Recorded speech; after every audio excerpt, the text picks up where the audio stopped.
Okay, I'm going to do a file here with the practicing with the adjustments panel, and I want to start with a picture that I've picked out here. Now there are 16 of these adjustments. If I click here on the adjustments panel, you can see all the different adjustments that there are.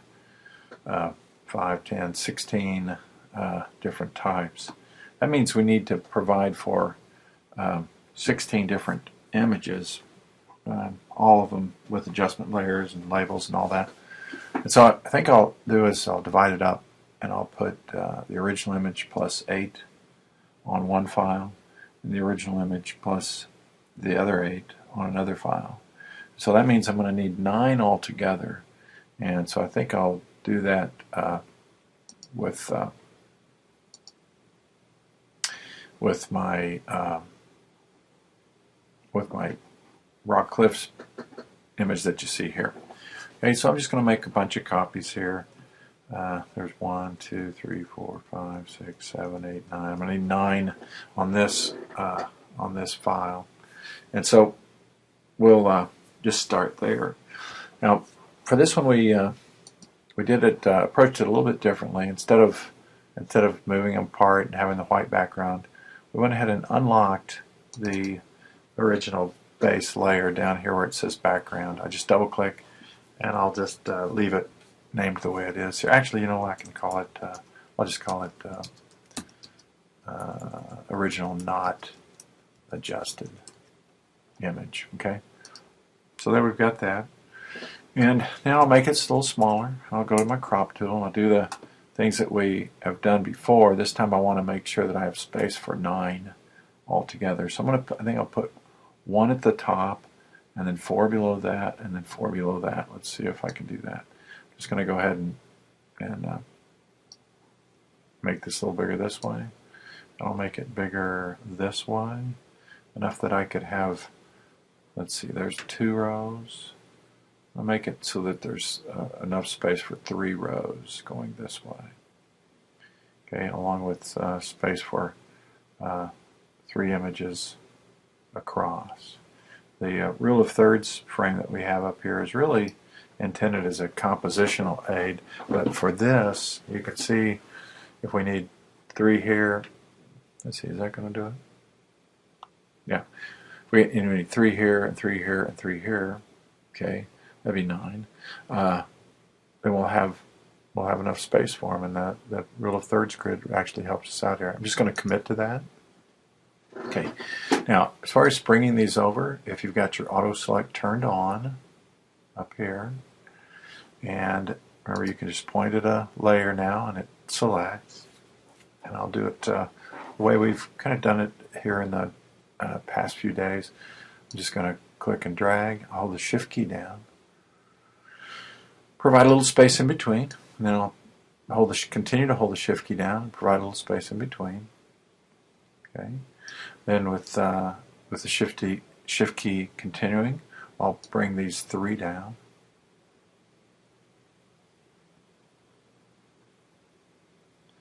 Allowing for some space there at the bottom.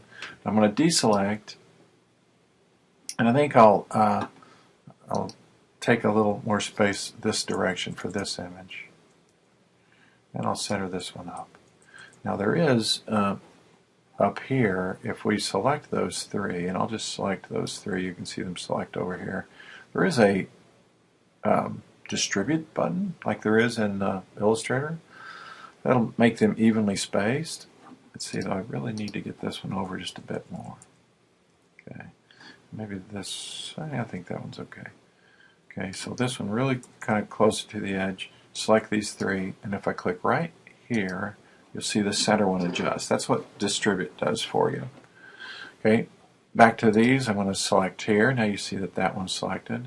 I'll click and drag and hold the shift.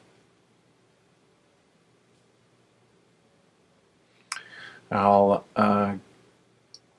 continue with the shift key down, and I'll drag these 3 over, or those 2 over.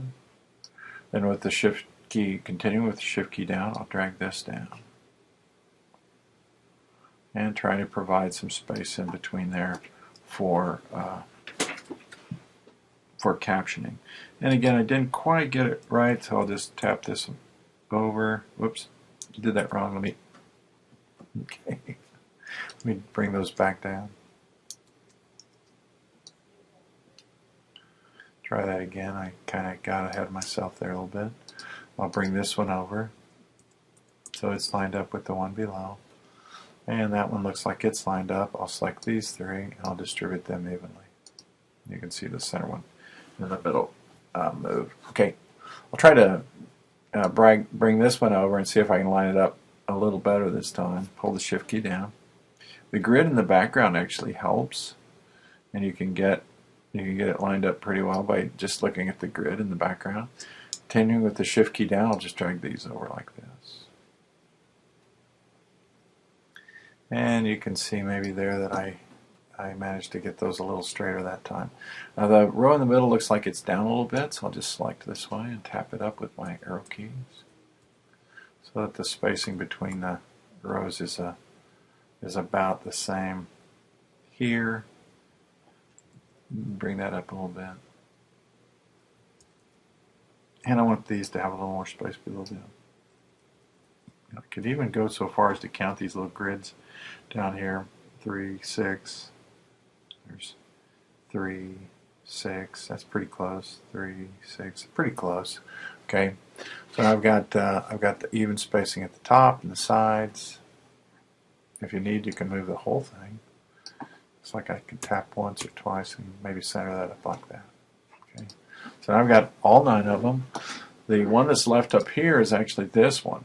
Now, for my thinking, I'd like to have these three layers should be on top. So I'm going to hold my shift key and click here and select these layers and just bring them up.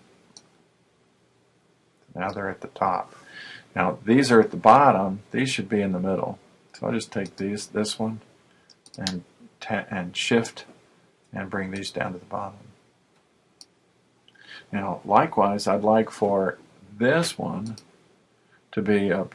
I'd like for this layer to be at the very top and this layer to be third. So I'm going to select those 3 again, go to Layer, Arrange, and Reverse. Now you can see the stair step is going this way. I'll do the same thing with the middle ones. Holding the shift key down to grab all 3 of them, go to Layer, Arrange, and Reverse. To me that just makes sense to have the one at the top on the left, one in the middle, and then one on the right. Left, middle, right. Okay, we'll do the same thing here. Layer, Arrange, Reversed. Now notice there are some shortcuts there, but not for the one that I'm using, Reverse. There's Bring to Front, Bring Forward, Send Backwards. There's even Send to Back, which these are exactly the same shortcuts as we use in Illustrator for that same thing, although layers in Photoshop are a little bit different. Okay, so I'm good with that. I'll go ahead and save here. Remember, the first save is always a save as. I've got a folder here for my spring classes, and I'll put this over here in folder 1. I'd like this one to be called Adjustments.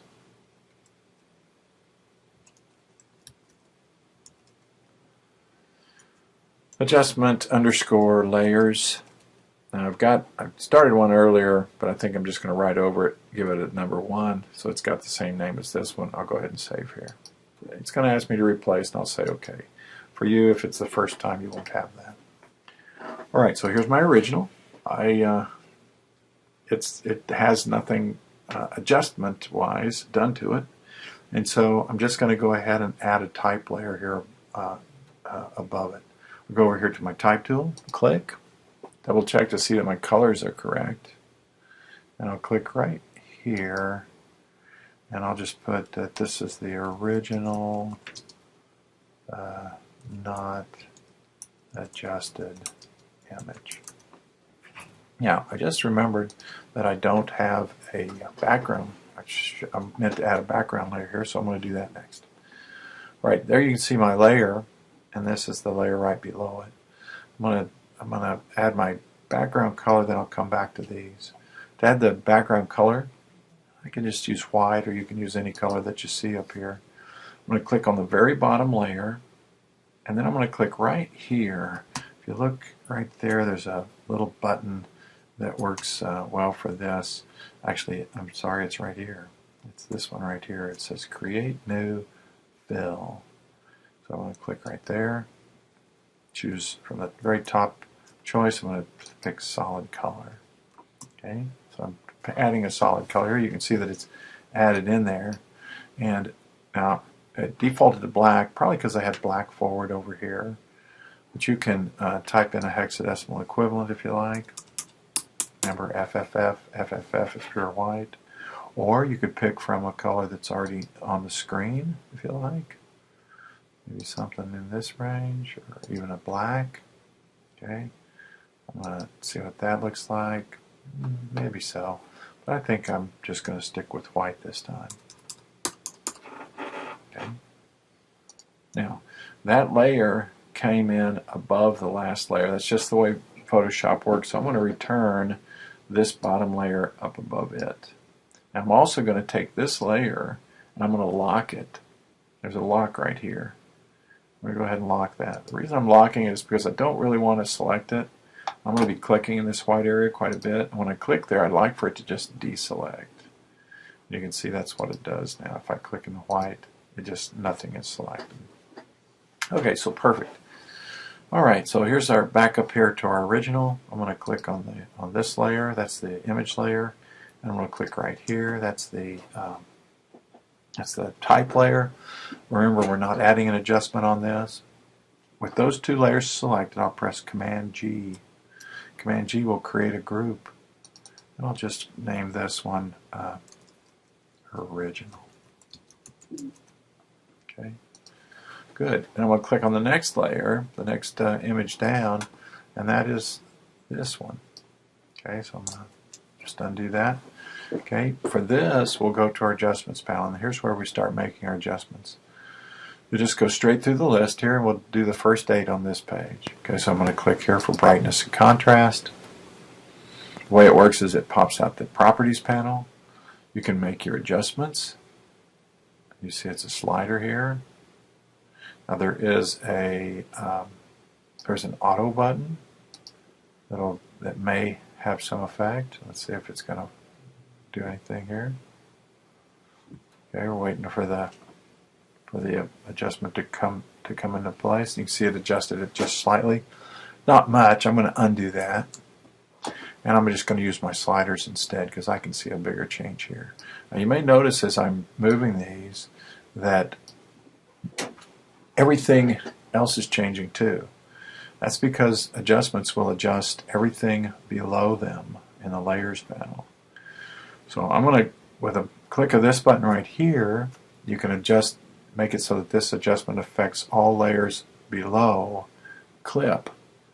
And so the only layer that it will affect, if I click right there, is this layer. Okay, it's that first little button right there. It's kind of a clip type of function. Now you can continue to make adjustments, and now you see that only that 1 second image is being adjusted. I'm going to just kind of move it until I kind of like what I see. What you want to kind of strive for here, I think, is that it still looks good, but it still looks completely different, or quite a bit different from the original. Okay, so we've got that. All right. There is a mask that comes with every layer. We're going to be using the mask a little bit later. This button will let you kind of preview the previous state. If you want to see what the image looks like before you made the adjustment, you just click right here, and you can maybe hear my mouse clicking there, and you can see what it looks like before. If you don't like what you did to it, you can undo it with this button, and now you're back to where you were, and you can move it to a new spot. Okay. If you don't like the adjustment that you made, you get rid of the adjustment layer by just clicking on the trash can. Okay, so now we've made that adjustment. Back over here in the layers panel, we'll add a new type layer. Just go to your type and just click. And this one was called, if you remember, this was called brightness and contrast.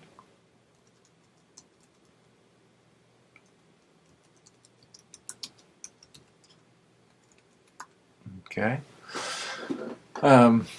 if you want, you could even list the figures, the numbers that were there on that adjustment. If you click back down here, you can actually 69 and 45. You could type that in your description, whatever you think will help you kind of remember what you did to that one. All right, we got now this layer and this adjustment and this type layer in a kind of a little bundle here. So I'm going to select and then use my Shift key and select all three of those. Press Command G.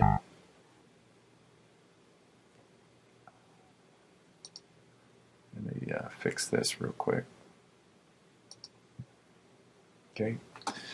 And always get an announcement when I'm trying to record a video. Okay. I'll change this one to